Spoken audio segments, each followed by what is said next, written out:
네, 진짜 오랜만에 이제 영상 찍었는데 요즘 너무 바빠가지고 투자 업데이트를 못하고 있었는데 일단 저희 가지고 있는 포트폴리오 그냥 중간 점검 한번 하는 느낌으로 이번 영상 준비해봤습니다. 그래서 일단 저희 포트폴리오의 비중 1위 매지온이죠. 이거 뭐 거의 저희랑 같이 영상 오래 보신 분들은 거의 성불했다 보시면 되죠. 이번에 이제 상승은 사실 최근에 뭔가 나온 엄청난 호재는 없어요. 저희가 연초에 주주간담회에서부터 알고 있던 내용 하나도 변한 게 없습니다. 근데 뭐 매크로 환경이 뭐 금리 인하기에 들어가니까 바이오 섹터에 수급이 들어오면서 그냥 종목별로 순환매가 돌다가 매지온의 뭐 순서가 온 건지. 근데 저는 이번에 그 매지온 그 상승분을 이제 누리면서 무슨 생각이 제일 많이 들었냐면은 저희가 해온 내러티브는 작년부터 올해 초 주주간담회까지 하나도 지금까지 바뀐 게 없는데 그 내용들에 대해서 요즘이 텔레나 뭐 블로그나 같이 투자한다는 그런 블로거들 있잖아요. 그런 사람들이 이제 매주온을 건드리기 시작하더라고요. 그러니까 이제 조금 이제야 사람들이 좀 관심을 갖고 있다. 저희는 손이 좀 빨랐던 거죠. 뭐 한 4, 5년 정도 빨랐던 거고. 그래서 이번에 이제 이 상승분을 잘 이용해서 단기 엑시트까지 잘 누리시면 될 것 같고 제 생각은 이래요. 저희 이제 올해 매주온을 커버했으니까 회사 사업적인 부분은 이제 말씀 안 드리겠습니다. 2019년의 과오를 이번에는 두 번 다시 저지르지 않으려고 합니다. 그래서 이번에는 무조건 단기적으로 그 중간 결과, 중간 데이터 분석 전에 일부는 조금씩 엑시트를 할 예정이고 현재는 일단 연말에 중간 데이터 분석 결과 나올 때까지는 나올 악재가 전혀 없잖아요. 매크로도 심지어 이제 금리 인하기 이제 막 들어가는데 나올 저는 악재가 사실 없다고 생각을 해서 일단 단기로는 돛닦는 심정으로 좀 손가락 봉인하고 꾹 참고 있습니다. 꾹 참고 있고 연말에 이제 중간 결과 발표쯤 돼서 조금은 이제 매매를 좀 하려고 해요. 왜냐면은 물론 성공 가능성 저는 거의 뭐 100%라고 믿고 있죠. 근데 믿고 있는데 임상에 100%가 없다는 거를 저희가 2019년에 경험을 했잖아요. 5년 만에 지금 다시 사이클이 돌아온 거니까 이번에는 일부 조금 매매를 하고 중간 데이터 분석 결과가 보고 성공을 하면은 그때 다시 이제 진입을 더 풀 포지션으로 하려고 합니다. 왜냐면 너무 좋지만 주주분들 이거는 조금 객관적으로 생각을 하셔야 돼요. 만약에 이번에 중간 데이터 분석 실패하면은 하한가 한 번으로 절대 안 끝납니다. 그 마이더스 에셋에서 투자한 300억 그거 바로 강제 상환 됩니다. 강제 상환 조건에 이게 들어가 있죠. 중간 데이터 분석 실패하면 바로 강제 상환한다. 이런 돈 있으면은 이제 매주오는 하한가 한 방으로 절대 안 끝납니다. 데이터 분석 실패, 그다음에 가지고 있는 현금 바로 이제 강제 상환당하죠. 이러면은 진짜 펀더멘털이 크게 흔들릴 수 있어요. 근데 다만 만약에 성공을 했다 치자. 지금 이제 막 매주온이 주목받고 있는 상황에서 중간 데이터 분석의 성공의 의미를 저희 주주들보다 시장이 더 잘 알고 있다고 저는 절대 생각하지 않아요. 그렇기 때문에 중간 데이터 분석한다고 바로 뭐 점상을 가겠냐, 상한가 몇 번을 연속으로 가겠냐, 절대 이렇게 생각 안 하거든요. 어쨌든 중간 데이터 분석 결과가 나와도 최종 임상 결과 나올 때까지 뭐 한 1년, NDA 또 신청할 때까지 뭐 6개월, 신약 승인까지도 또 1년. 시간이 아직 많이 남았어요, 매지온은. 그러니까 중간 데이터 분석한다고 해서 두 번 다시 매지온을 못 잡을 그렇게 상승세를 보이진 않을 거예요. 그러니까 실패했을 때는 자산이 반토막 70%, 80% 마이너스까지 갈 수 있지만 성공했을 때는 분명히 뭐 한 1, 20%, 2, 30%더 비싼 가격에서 다시 잡아야 되겠지만 저는 장기로 보면은 매주는 그렇게 대응하는 게 맞다고 생각을 해서 연말에 한번 12월에 매매를 할 예정입니다. 그래서 주주분들도 다 그 장단기로 잘 계획을 세워서 매매를 하시기 바라고 두 번째로 저희 포트에 많은 게 알테오젠이죠. 요거는 사실 뭐 거의 G90 리무진 버전의 승차감을 저는 개인적으로 느끼고 있어요. 이게 뭐 특허 때문에 논란이다, 키트루다 약가 바이오시밀러 때문에 뭐 논란이다, 여러 노이즈가 있다고 하는데 사실 주주로서 그게 걱정이 사실 하나도 안 되더라고요. 그래서 올해 그냥 편안한 수익률을 누리고 있는 종목입니다. 뭐 K바이오 역사의 한 페이지를 뭐 함께하고 있는 종목이라고 생각을 하고 걱정 1도 없이 앞으로도 쭉 들고 갈 수 있을 종목이에요. 이거는 매매를 할 생각이 없습니다. 테오젠은. 그리고 저희 모두 이제 주주가 다 기다리는 게 9월 23일에 이 이벤트가 있죠. 바로 키트루다 SC 제형의 FDA 승인 기한입니다. 근데 요즘 그럼 조금씩 노이즈로 나오는 게 그 이벤트가 제로 소멸이다. 왜냐? 우리 유한양행에서 보지 않았냐? 유한양행에서 렉라자 FDA 승인 받으니까 당일날 반짝 올랐다가 지금 몇 개월째 뭐 계속 조정을 받고 있잖아요. 그러니까 그걸 보면은 키트루다 SC도 당일날 솟았다가 조정 받겠다. 이때 뉴스에 세론해야 된다라고 하는데 알테오젠은 저는 조금 다르다고 생각해요. 왜냐면은 빅 이벤트들이 지금 9월 23일을 기점으로 계속 촘촘하게 기다리고 있어요. 그리고 9월 23일에 만약에 이게 이제 숫자로 말하는 종목이 되면은 분명히 기관 수급도 새로운 기관 수급도 많이 붙을 겁니다. 예를 들어 이제 9월 23일에는 키트루다 SC 제형 FDA 승인이 예정이 되어 있죠. 이제 키트루다가 머크가 1년에 45조 정도 파는 약인데 그거에 대해서 이 알테오젠 기술을 이용해서 SC 제형으로 이번에 임상을 했고 성공을 했잖아요. 그래서 앞으로는 이제 키트루다 SC 제형으로 약을 팔겠다라고 이 약에 대한 FDA 승인을 넣은 상태고 요청을 요 결과가 이제 9월 23일 날 나옵니다. FDA 승인 잘 날 거라고 생각을 하고 그 다음에 여기 승인 나기 시작하면은 바로 머크가 몇 천억 돈으로 꽂아주죠. 이제 승인 나면 승인 마일스톤이 있고 판매 시작하면 또 판매 마일스톤이 있을 거고 올 4분기부터 이제 알테오젠은 그냥 몇 천억씩 꽂히는 회사라고 보면 됩니다. 그리고 이제 10월에 코스피 이전 이사회 결의 예정되어 있죠. 옛날에 그 셀트리온의 경우를 생각을 해보면 코스피로 이전한 다음에 수급적인 이슈로 이벤트 없이 2배가 올랐습니다. 알테오젠도 2배를 무조건 기대하는 건 아니지만 엄청나게 어쨌든 이 수급적인 모멘텀으로만 주가가 많이 상승할 수 있다고 생각을 하고 있고 요거 이제 연내 추가애로 요거 사실 저희 그 연초에만 해도 연내 언제 나와 하면서 요거는 사실 조금 기다리면서 안 나오니까 짜증났던 이슈인데 이거 지금에서는 사실 이게 이제 짜증이 아니라 기대감을 주는 요소죠. 왜냐면 연내가 얼마 안 남았어요. 근데 회사에서는 이걸 지금 계속 유효하다고 하고 있거든요. 그러니까 이제 뭐 추석 지나면은 진짜 올해 영업일이 50영업일 남나? 연내 추가애로가 이제 머지않았다. 그러니까 이렇게 이벤트들이 지금 계속 기다리고 있어서 알테는 제가 볼 때 쉽게 안 꺾일 것 같아요. 차트상으로도 그렇고 그래서 굉장히 편안한 종목이다. 매매할 계획이 없다라는 거고 이제 VT가 저희가 약간의 판단이 좀 필요한 구간에 들어왔는데 결론전부터 말씀드리면은 저희는 추가 매수를 지금 진행을 하고 있죠. 진행을 하고 있는 상황이고 그 이유는 일단 VT는 저희가 처음에 투자한 이유가 이 리들샷 인기 때문이었잖아요. 그게 일본에서 대박을 쳤고 그 다음에 국내로 들어왔는데 국내에서도 대박을 쳤고 그 다음에 이제 뭐 미국, 유럽, 동남아 해외 성장을 계속 확대해 나갈 것이다. 그래서 엄청나게 계속 사업이 잘 될 것이다 라고 예상을 했는데 연초 대비 지금 많이 한 30% 정도 조정을 받고 있는 구간입니다. 왜 이런 모습이 지금 나타나고 있냐? 이유는 사실 국내랑 일본의 성장의 정체가 생각보다 빨리 왔어요. 이제 피크가 빨리 왔다는 거죠. 세일 피크가. 그래서 요게 저희가 예상한 것 대비 한 1, 2년 더 빨라짐에 따라서 주가가 지금 곤두박질 치고 있는데 그러면은 이제 얘네 피크 찍고 내려왔으니까 왜냐면 제일 많이 매출을 차지하는 두 지역이니까 성장주로서는 이제 밸류가 끝났다. 이제는 볼 게 없다 라고 해야 되냐? 그러기에는 너무 싸고 저는 반전의 기회를 누릴 모멘텀이 있다고 생각을 해요. 일단은 이 회사가 지금 영업이익률이 한 26% 정도 나오는 회사거든요. 그리고 성장이 역성장 중이냐? 성장이 역성장 중도 아니에요. 성장이 그냥 더뎌진 것 뿐인데 포워드 PR이 9배까지 내려왔습니다. 과연 이 밸류가 맞다고 생각을 하는지 잘 한번 스터디를 해보시길 바래요. 저희는 이거는 좀 과하다고 생각을 해요. 왜냐하면 이게 지금 이제 작년에 분기별 매출, 올해 분기별 매출, 예상 매출인데 지금 보시면은 작년의 성장률이 워낙 좋았어요. 그러니까 100%, 80%, 70% 엄청난 고성장을 보여줬거든요. 근데 올해는 보니까 1분기에 뭐 37% 성장은 했지만 성장률이 많이 내려왔죠. 2분기에도 30%대. 그래서 이거 성장이 이제 좀 꺾였나? 라고 이제 노이즈가 끼는 와중인데 3분기에 이게 더 지금 추정치가 내려가 있어요. 이제 19%. 이러니까 이거 이제 성장 끝났나 보다. 라는 컨센이 이제 모이면서 이렇게 주가가 이제 하락을 하기 시작한 건데 이걸 좀 자세히 볼 필요가 있어요. 일단 국내랑 일본이 저희 이제 메인이었잖아요. 매출액으로 봐도 국내랑 일본이 거의 메인입니다. 사실 해외에 뭐 한 70%는 다 일본에서만 팔린다고 보시면 돼요. 왜냐면 지금 해외 매출 중에 일본 말고는 사실 작년에 보면은 그냥 다 고만고만 하잖아요. 거의 사업 초기라고 볼 수 있잖아요. 그래서 해외는 이제 일본이 먹여 살리던 수출이었는데 올해 보시면은 이제 일본이 성장률이 작년에는 뭐 80% 20%대였는데 멈췄습니다. 성장이 멈췄어요. 사실 4% 0% 3%라는 거는 그냥 인플레이션율 정도니까 성장이 멈췄다고 보시는 게 맞아요. 그리고 국내는 1분기까지 괜찮은데 뭐 좀 한 자릿수대로 내려왔다가 3분기에는 뭐 역성장을 지금 예측을 하고 있네요.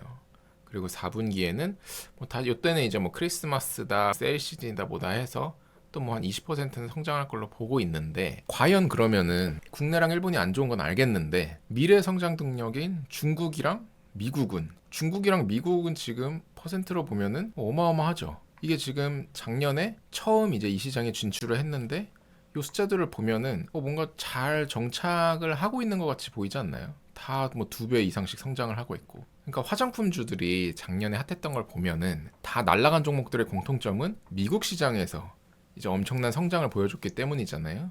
근데 이 VT는 지금 이제 미국에서 이제 막 자리를 잡고 성공적으로 안착을 하는 것 같은 숫자가 나오고 있는데, 기존에 했던 국내랑 일본에서 성장이 좀 멈춘 것 같다라고 해서 지금 이렇게 꺾이고 있는 주가가, 저는 이거는 약간 좀 과하다 싶다는 생각이 들어요.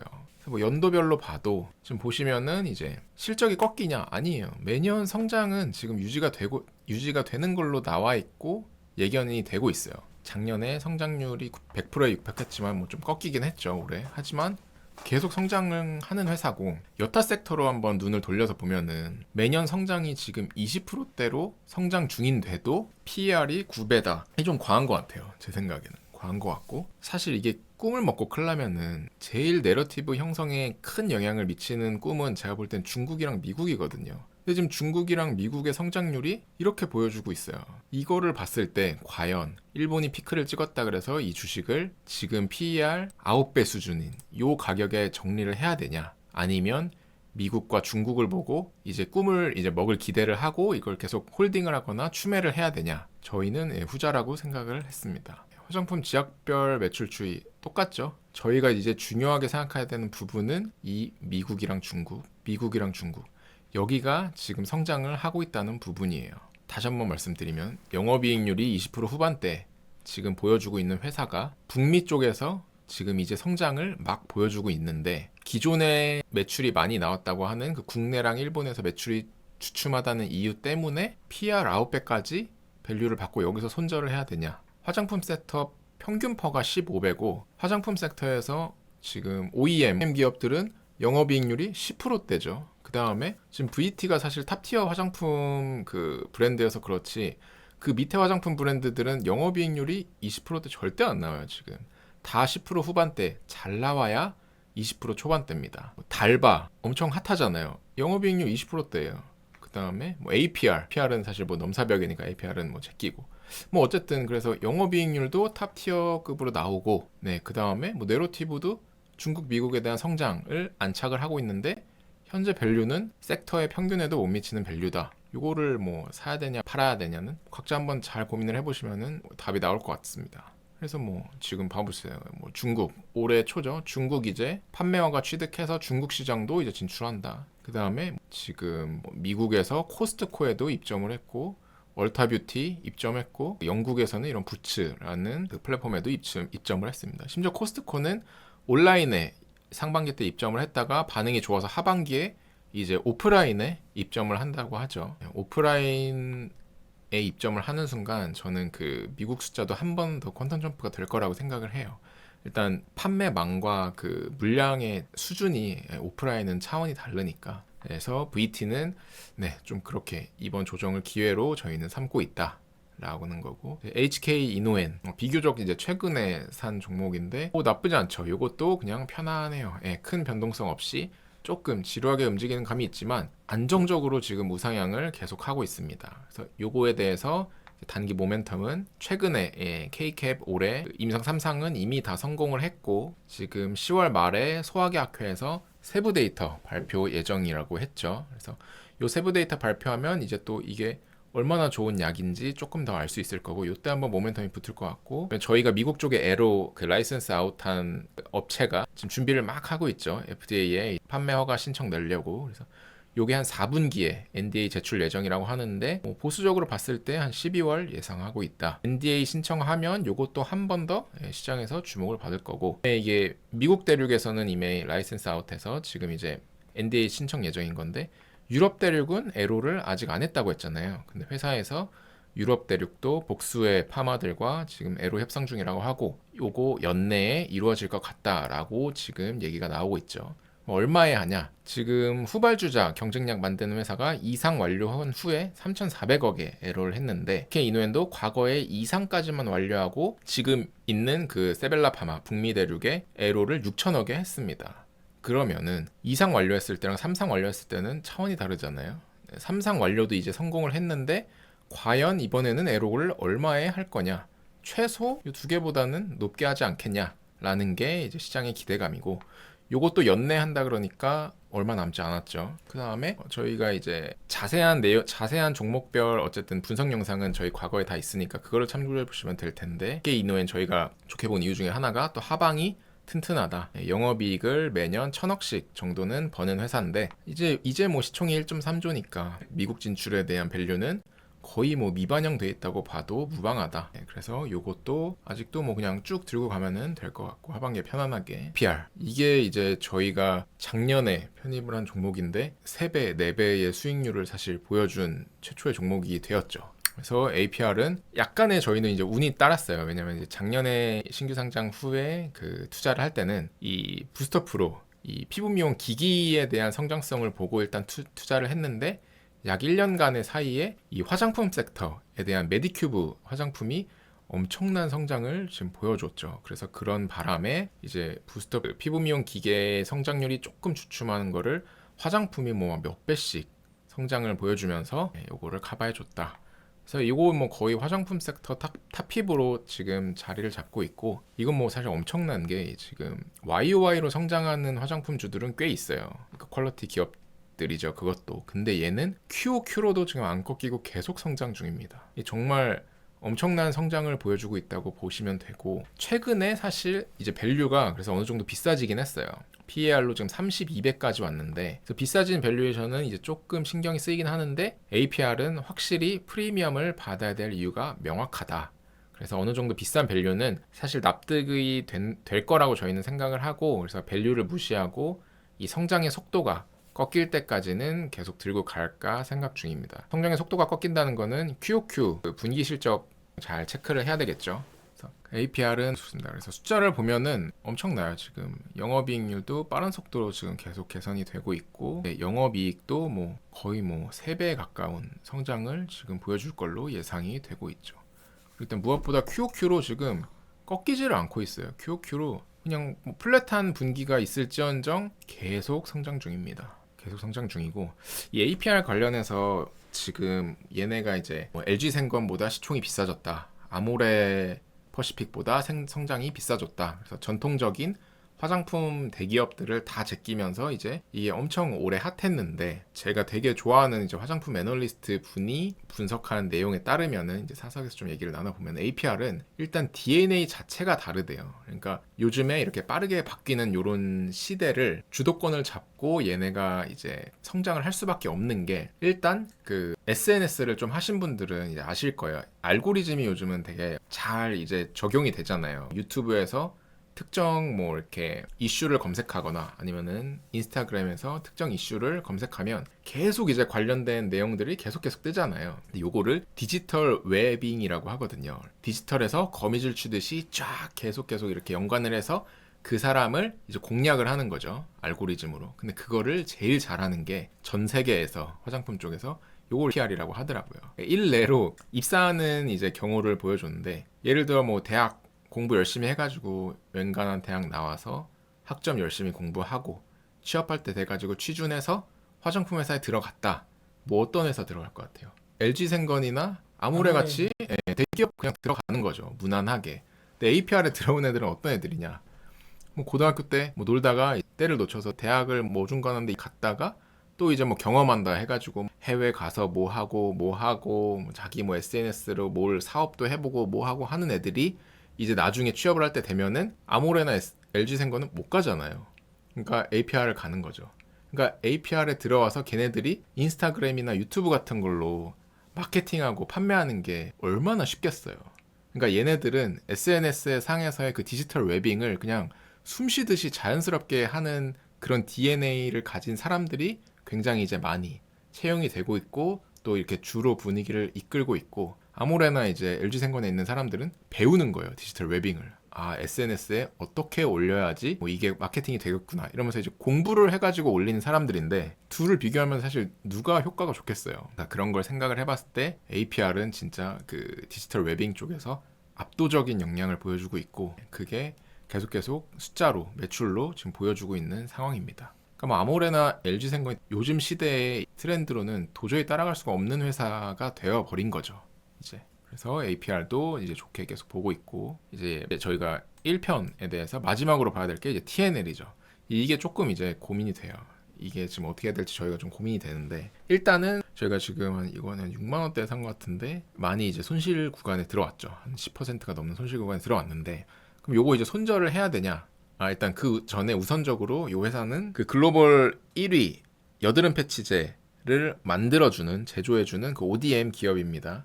마이티 패치라는 아마존에서 1등하는 여드름 패치를 ODM 해주는 기업이고 이 주가가 지금 계속 빠지고 있어요. 근데 왜냐면은 수주 잔고가 역성장을 하고 있습니다. 그래서 이거 피크아웃 친 거 아니냐. 그다음에 뭐 여드름 패치제가 사실 엄청난 혜자가 있는 그런 제품이 아니잖아요.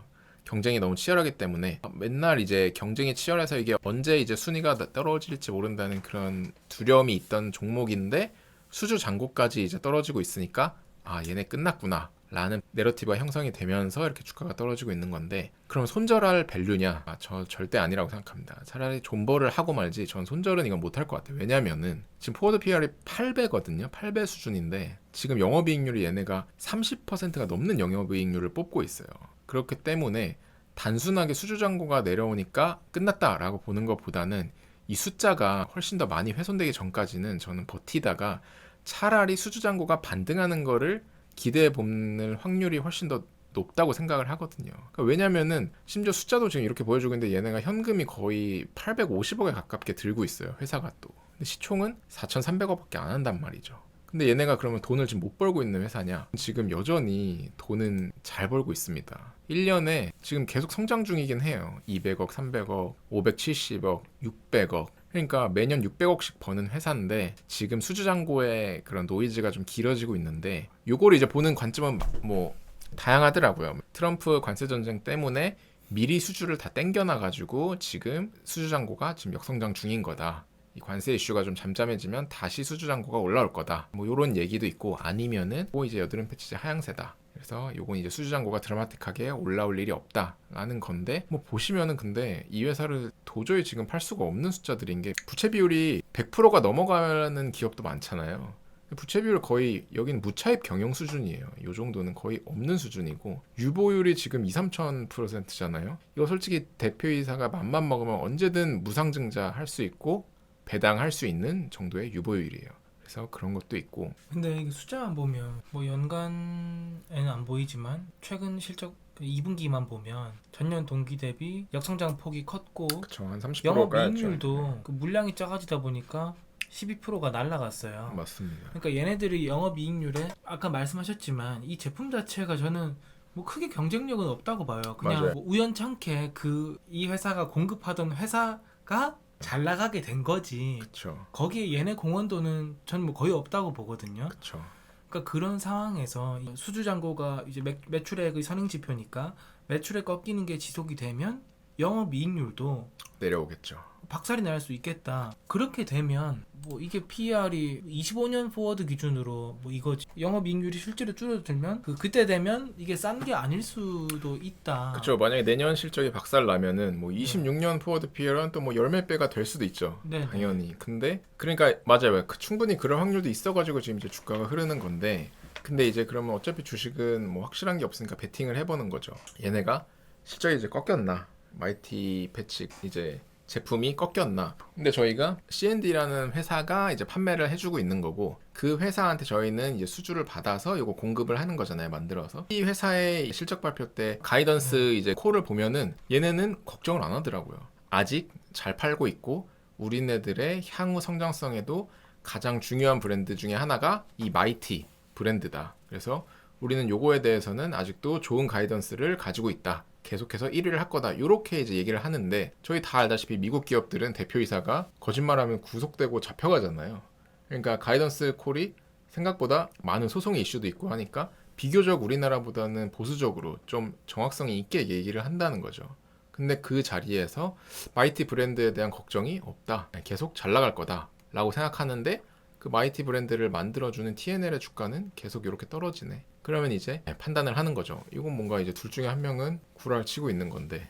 아니 근데 뭐 그러니까 그 제품이 잘 나간다는 게 그러니까 성장성이 둔화돼도 마켓쉐어 1위를 하거나 성장세 자체가 지속이 되면 그러니까 원래는 YOY로 30% 성장하던 게 5%만 성장해도 상대적인 관점에서는 그런 콜이 나올 수는 있는 거잖아요. 그러니까 과거보다 더 잘 된다, 덜 잘 된다 이 얘기가 아니고 절대적인 레벨에서 이 제품 경쟁력은 유지가 될 거다. 그 얘기를 할수 그러면은 있는 이제 거예요. 그 정도의 이제 얘기에 근거해서 고려를 해보면 내년에 실적이 갑자기 반토막 나거나 이렇게 꺾일 일이 없다는 거죠. 예를 들어 뭐 제품이 성장을 하면은 저희도 영업이익이 막 고성장을 하지 않겠지만 역성장을 할 확률은 좀 낮잖아요. 그렇죠. 그러면은 이제 지금 정도 실적을 유지해 준다고 쳐도 지금 밸류가 뭐 한 8배 정도 수준에 현금도 이만큼 들고 있고 영업이익률도 이만큼 뽑아주니까 이거를 뭔가 지금 손절을 해야 되냐? 라는 판단은 저는 좀 잘 안 서긴 하더라고요. 근데 물론 성장성에 대한 노이즈는 확실히 있어요. 저도 그거는 동감을 하고 그래서 요거를 성장성에 대한 노이즈 때문에 손절을 하냐? 아니면은 아니다. 그냥 지금 보여주는 이제 밸류에이션에 집중을 해서 여기서 뭐 떨어져 봤자 얼마나 더 떨어지겠냐? 지금 거의 밸류는 뭐 역사적 하단 수준인데 차라리 수출 데이터가 다시 턴어라운드 하는데 한번 베팅을 해보자. 왜냐면은 실제 판매를 하는 그 C&D 업체가 마이티 패치가 아직도 견고하다. 아직 우리는 잘할 거라고 생각을 한다라고 하니까 한번 거기에 베팅을 해보는 거죠. 네, 그래서 요거는 뭐 추매하거나 그러지는 잘 모르겠지만 어쨌든 뭐 지금 자르는 판단은 아니라고 생각을 해서 일단 저희는 지켜보고 있습니다. 여전히 지켜보고 있고 그다음에 뭐 대표이사가 조금씩 이제 주가에 신경을 쓸 건가 봐요. 지금 보니까 이제 주총 소집 결의가 지난주에 났는데 보시면은 이제 정관 일부 변경한다 그러고 자본준비금 감소액 건이 올라왔죠. 요거는 뭐 저희 지금 이제 정부의 정책 중인 주주 환원책 때 감액 배당을 시작할 거라는 거잖아요. 그러니까 이런 거를 이제 조금씩 회사가 보여주기 시작하면은 이 플러스적인 요인에 들어갈 것 같다고 생각을 합니다. 그래서 이렇게 확인을 했고 다음 편에 또 저희가 보유가 있는 다른 종목들 또 현황을 한번 살펴보는 시간을 갖도록 하겠습니다.